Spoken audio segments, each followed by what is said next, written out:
I'm Liz Faublas, and this is Currents. Life experiences shaped her views on abortion. She shares her story. Well, now once I started working in the pregnancy centers, I saw that babies is still a human being no matter how they were conceived. Plus, we'll get an overview of abortion laws across the U.S. And hear from a man who works to help homeless mothers-to-be. Most of our moms have been victims of domestic violence, but we take them in and love them and try to help them heal those horrible traumas through counseling, through support, through guidance.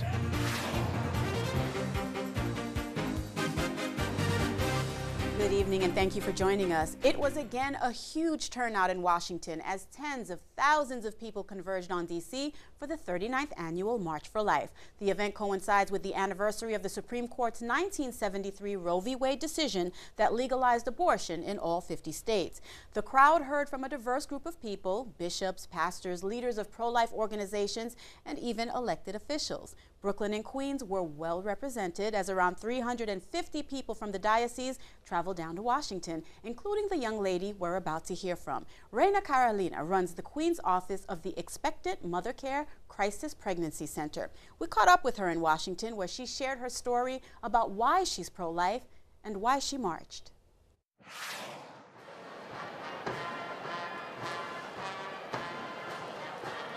This is the first time I'm here doing like a pro-life work. I was never pro-life before. I just became pro-life. I've heard of this march, but I was never really part of it. I didn't know it was really this big of a deal. And then seeing how many people are actually here, it's amazing with so many people. I saw a play. The girl was pregnant, and the girl was doing the voiceover of, oh, like, mommy, I love you, and stuff like that. And then once the girl was choosing to have the abortion, like, the voiceover was screaming, saying, Mom, it's hurting me. And I just realized, oh, they feel pain, like these are actual human beings. Well, now once I started working in the pregnancy centers, I saw that babies are babies no matter how they look like, no matter how, it's still a human being no matter how they were conceived.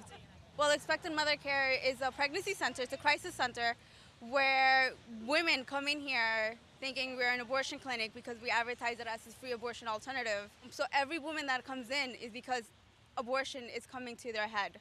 We always let them know that we won't do it, but at least I get them to my office, and then I'll give them the counseling, and then I'll have a turnaround. The person who trained me said, you are in the battlefield, and you're right in the middle, and you just have to keep your head high and just know that every girl that's coming in there has an issue, and this is your best friend that you have to help out. I think it's to change the hearts. You have to do it one by one. It's all about love and making sure that woman that's pregnant knows why what she's carrying is also a human being. It's not like you're gonna change the law and it's gonna stop. So you have to do it one by one from every girl. With all these people, it does feel great because I know all these people are supporting what I do back home. I mean, I'm a small person between all these people, but they're supporting what I do, being in the front line, talking to women who want abortions. So at the end of the day, they're here also for the little work that I do for this organization. I believe abortion affects society because at the end of the day, that could be somebody's future spouse, that could be somebody's future uncle or cousin. It's somebody, it belongs to a family member. And when a woman has an abortion, that part of the family is missing. That one person is missing. That could have been somebody else, like somebody important in your family, or it could have helped you out, and now because the woman had an abortion, that person's not there. It does feel like I'm sending a message to the world because at some point, it's gonna get somewhere, and people are gonna see it, and they're gonna see that there's a lot of people who believe in this cause. And the more they see of us, the bigger the message is gonna get. Inspiring young woman. We will have more from the march later in the show, but stay tuned. There's more Currents straight ahead. President Obama prepares for his latest State of the Union address. We'll have that and the rest of the day's headlines next.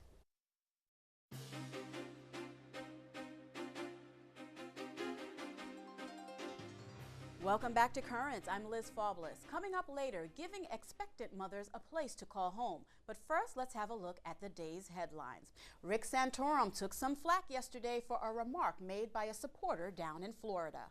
He does what he darn well pleases. He is an avowed Muslim.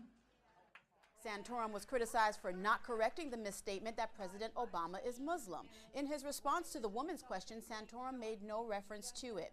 Obama is in fact a Christian. On CNN last night, Santorum says he did not need to address the issue. Something like that, standing up and saying he's an avowed Muslim, you don't feel any obligation to say, ma'am, let's fight him on taxes, let's fight him on spending, let's fight him on size of government, but let's not do that? I think I have repeated that many, many times throughout the course of this campaign. I don't really feel an obligation to go out and repeat it over and over again as people bring that up. My position's clear, the president's position clear. I don't think the president's a Muslim, but I don't think it's my obligation to go out and repeat that every time someone who feels that way says something. Santorum is in Florida campaigning ahead of the Republican presidential primary there, which takes place next Tuesday. President Obama, meanwhile, is getting set for what is the last State of the Union address of his current term. The president will focus on the economy and rebuilding it so that hard work pays off and responsibility is rewarded. Indiana Governor Mitch Daniels will give the Republican response.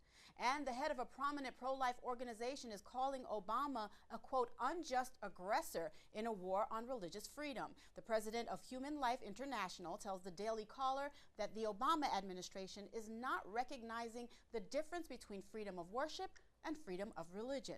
The organization says the administration started a battle between church and state when it announced that most religious organizations will have to provide contraception and abortion in their employee health plans. Catholic leaders and representatives from other religions roundly criticized that move. Meanwhile, Catholic Healthcare West, one of the largest health systems in the U.S., has announced it's changing its name and how it operates. The organization will now be known as Dignity Health and says the change will preserve the identity and integrity of its Catholic and non-Catholic hospitals. The organization was at the center of controversy in 2010 when Phoenix Bishop Thomas Olmsted revoked the Catholic status of one of its member hospitals. Olmsted made the move after the hospital's ethics board approved an abortion for a woman suffering from severe medical complications. And a new study shows most Americans favor restrictions on abortion. The study from the Knights of Columbus and Marist College shows 79% of Americans say they would not allow abortion after the first 3 months of pregnancy. 51% of those surveyed would only allow abortion in cases of rape, incest, or to save the life of the mother. The numbers are virtually unchanged from 2 years ago. Turning now to Nigeria, where a bishop is talking about the deadliest attack yet on Christians, an attack that occurred in his city. The bishop tells the Vatican news agency Fides that a group of well-trained operatives carried out the violence, which resulted in at least 178 deaths. The bishop says many victims may have been misled by the fact that the attackers were dressed in uniforms similar to ones worn by the police. Well, the violence is believed to be the work of Boko Haram, an Islamic sect that earlier this month ordered all Christians out of northern Nigeria. In the most recent attacks, a police headquarters and an immigration office were among locations hit. Church buildings were also damaged. Christians are also being targeted in Indonesia. Reports say a group of 70 people surrounded a home in one municipality where a church service was taking place. According to reports, police did not intervene in the standoff until after the service ended. A spokesperson says the church needs to use a house because it has nowhere else to worship. From Mexico, a deadly scene where a group of armed men entered a chapel over the weekend, killing 7 people. The attack occurred in the southwest part of the country. 5 people were also injured. Fides reports that the violence elsewhere in the region resulted in 15 other deaths. From the Vatican, Pope Benedict reflects on the power and value of social media. Rome Reports has details. The Pope has called for journalists to consider the power of listening and reflection for this year's annual World Day of Communication. The Vatican's Council of Social Communication presented his message called Silence and Word, Path of Evangelization. It says that as much, if not more, could be said with silence instead of the spoken word. The president of the Vatican's Department of Communications believes this message is a reflection of the Pope's personality and his outlook on being human. I think that is not only his personal characteristics, but probably his knowledge, his thinking, his reflection about the human being is helping us to rediscover what it means to give an authentic, deep sense, human sense to my communication. The Pope's message also says that communication has largely shifted towards engines and social networking sites on the web. It notes that questions and answers are frequently posted online, but to focus on important issues, one should also consider silence and reflection. The Church introduces silence as a moment of reflection, as a complement to the Word. With silence, the Word is more heavy, more profound, and more meaningful, when it has grown from the reflection point of silence. Silence is a form of high communication. The Pope also mentioned the power of technology. He says that attention should be given to various websites and social networking sites that promote authentic questioning and reflection. He also talked about the power of Twitter-style comments, saying in short phrases, often no longer than a verse from the Bible, profound thoughts can be communicated. And the Vatican spokesman says it's very possible that Pope Benedict may visit Lebanon this year. Father Federico Lombardi tells Catholic News Agency that Benedict would use the opportunity to deliver a document related to last year's meeting on the church in the Middle East. Although no definite plans have been confirmed, Italian media says a trip could take place sometime in September. Well, stay tuned. There's more currents ahead. Coming up, the fight for life in New York and beyond.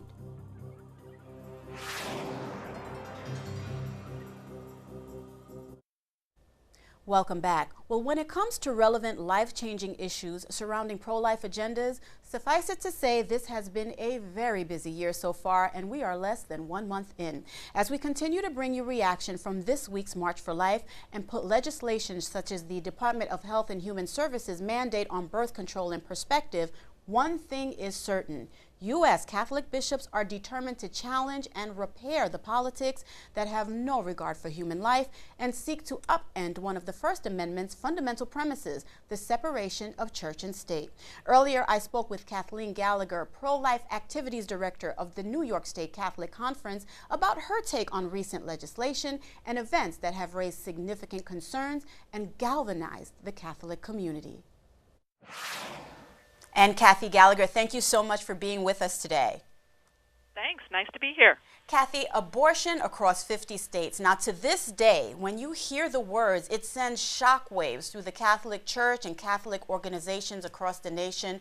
Now, over the past few weeks, we've been reminded there remains a subtle disconnect when it comes to the separation of church and state. So, Kathy, as pro-life activities director for the New York State Catholic Conference, you're obviously very close to the issue and plugged into legislation in Albany that affects pro-life issues. From your vantage point, where is the country legislatively on pro-life issues? Is this a state-to-state issue right now? It is. The states do have the freedom to put restrictions and regulations on abortion. And thankfully, this past year, 2011, we saw a greater number of regulations and restrictions on abortion than we have in decades. By my count, something like 80 to 85 new laws were passed around the country that put greater regulations and restrictions on abortion.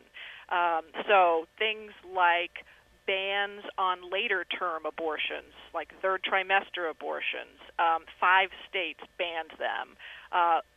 Prohibitions on private insurance coverage for abortion. 8 states passed those. Counseling before a woman is permitted to receive the abortion, an informed consent law, and a waiting period. So a woman who goes in for an abortion would be told the risks of the procedure, the alternatives to the procedure. 5 states passed new laws requiring counseling and a waiting period. And then we saw a greater number of states cutting funding to abortion providers like Planned Parenthood. I think there were 9 states across the country that cut back on state dollars that flow to abortion providers. So, you know, that's a really big victory for pro-life forces. That's the incremental approach. That's cutting away access to abortion little by little by little, but it's having an effect. And Kathy, all that, as you say, very encouraging. Also encouraging, yesterday we heard John Boehner reiterating his call for the passage of the No Taxpayer Funding for Abortion Act. Now, on the other side of the political spectrum, though, we do have President Obama saying that decisions such as these protects a woman's health and reproductive freedom. Now, that's quite a substantial gap in opinion to have to close on Capitol Hill. Yes, it is, and we have that same gap here in New York, which I'll get to in a minute. But yes, at the federal level, we do have major obstacles and major hurdles to overcome. One of them, very recently, was the Obama administration decision saying that the Catholic Church, Catholic employers, will in fact have to violate their consciences and pay for contraceptive and abortifacient health insurance coverage. This is untenable. This is unacceptable. So we have to urge the Catholic people to be writing to their congressional representatives, urging them to support the Rights of Conscience Act and the No Taxpayer Funding for Abortion Act, as you mentioned. We really have to have a groundswell of support for these acts to show the country, to show the administration that we're not going to do this. Kathy, you're so right. And as you know, it's been a very busy couple of weeks. On Monday, we saw tens of thousands of pro-lifers, a majority of them high school and college-age kids, gathering in D.C. at the National Mall to mark the 39th anniversary of the Roe v. Wade decision, which legalized abortion, as you know. How encouraging is it to see this challenge being picked up decades later by our nation's young adults? Oh my gosh, for somebody like me, it is heartwarming to the point where I'm crying with joy, because I've been in this a very long time. I was on the very first March for Life when I was 14 years old. So I've been I don't know, 20-something years I've been doing this, and it is so encouraging for people like me, who does get her hair dyed to cover the gray, to see these young people out there. They are the future.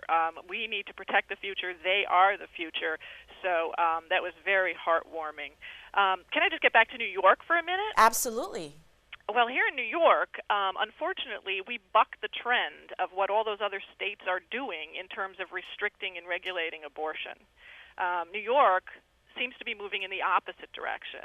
We have a governor, Governor Cuomo, who in his State of the State message earlier this month said that he would continue to proudly and vigorously protect a woman's right to choose abortion.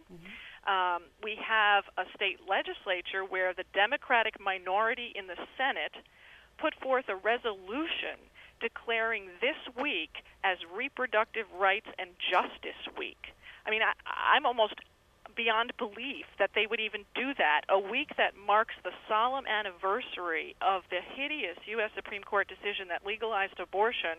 We have legislators in New York who want to celebrate it, who want to embrace abortion rights and celebrate it, declaring this week as Reproductive Rights and Justice Week. It's just insane. They're moving in the wrong direction. If they really want to make abortion safe, legal, and rare, then we have to work to make it rare. We have to decrease it. It's a horrible thing for women and for children, and we have to work to decrease it. Kathy, I'm afraid that has to be the last word, and as you've mentioned, apparently there's still a lot of work ahead, and we'll definitely be looking to you for a little bit more answers in the future. But thank you so much for joining us today. You're welcome. Pleasure to be here. And stay tuned, there's more currents ahead. When we return, providing counsel and care for mothers-to-be. It doesn't matter if a woman has been directly involved in an abortion. We are here today to say God's mercy is greater than that.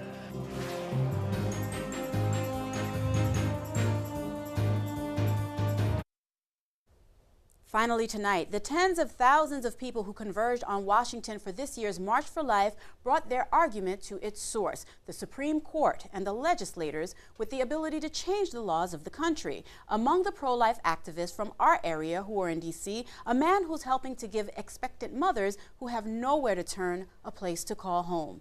Chris Bell is a co-founder of Good Counsel Homes, which provides shelter and care to homeless pregnant women.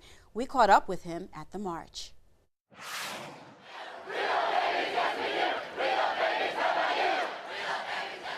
I'm here today right now with my youngest daughter, Teresa, who's a great joy in our life and a great support for me. In New York City, I was living and working in Times Square helping homeless and runaway kids. And it was there that I saw for the first time a young mother who was with a baby coming in off the street and no place to go. And I turned to a priest friend of mine, Father Benedict Rochelle, and I asked him, why doesn't somebody do something? And he said, Chris, if you're going to complain about it so much, maybe you ought to do something about it. What we try to do at Good Counsel Homes is help mothers who are pregnant find housing if she's homeless, go back to school, find a job. Half of our women at Good Counsel have had an abortion. We are here today to say God's mercy is greater than that. And we hope here today to spread that message of hope and healing. We work hard to change hearts and minds, to witness to the preciousness of each life. And this movement has gotten so young. It's awesome to be here to see all the young people out here. Here in front of the Supreme Court, you see all the young people, all the enthusiasm, all the joy for life. And you can't imagine that in this great nation of ours that anybody would support the killing of a baby in the womb. Good Counsel Homes is not involved in politics. However, legislation is made and moved by those who are in power, those who are elected. And so we do have to ask candidates, we do have to look at laws in the light of life. And we have to show the evil, the horror of abortion to wake some people up. Teresa's 12 years old. She's seen enough movies to see blood and guts, but this is a real human being. It's not a matter of protecting us from these images. It's a matter of saying this is how gruesome abortion is, this is what an abortion is, this is what we are here to stop. It's really sad that they think that's like a blob of tissue, but it's a real human being and it deserves life.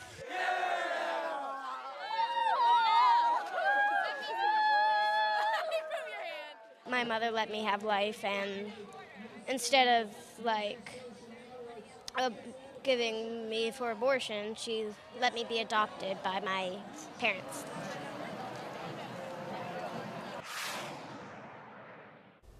And that is all for this edition of Currents. Coming up tomorrow, abortion and the law of the land.